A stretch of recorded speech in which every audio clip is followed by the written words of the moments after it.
विश्वस्य उद्धारं युगप्रवर्तकं ब्रह्माण्डमध्ये जयघोषनादं कबीर तत्त्वं प्रकटीकरोन्तं प्रभुरामपालं मनसा स्मरामि।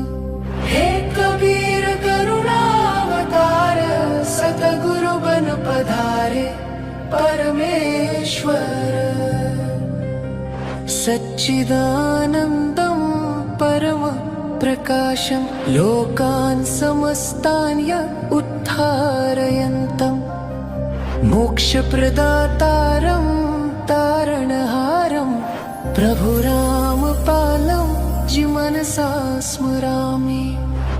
हे कबीर करुणा अवतार सतगुरु बन पधारे परमेश्वर।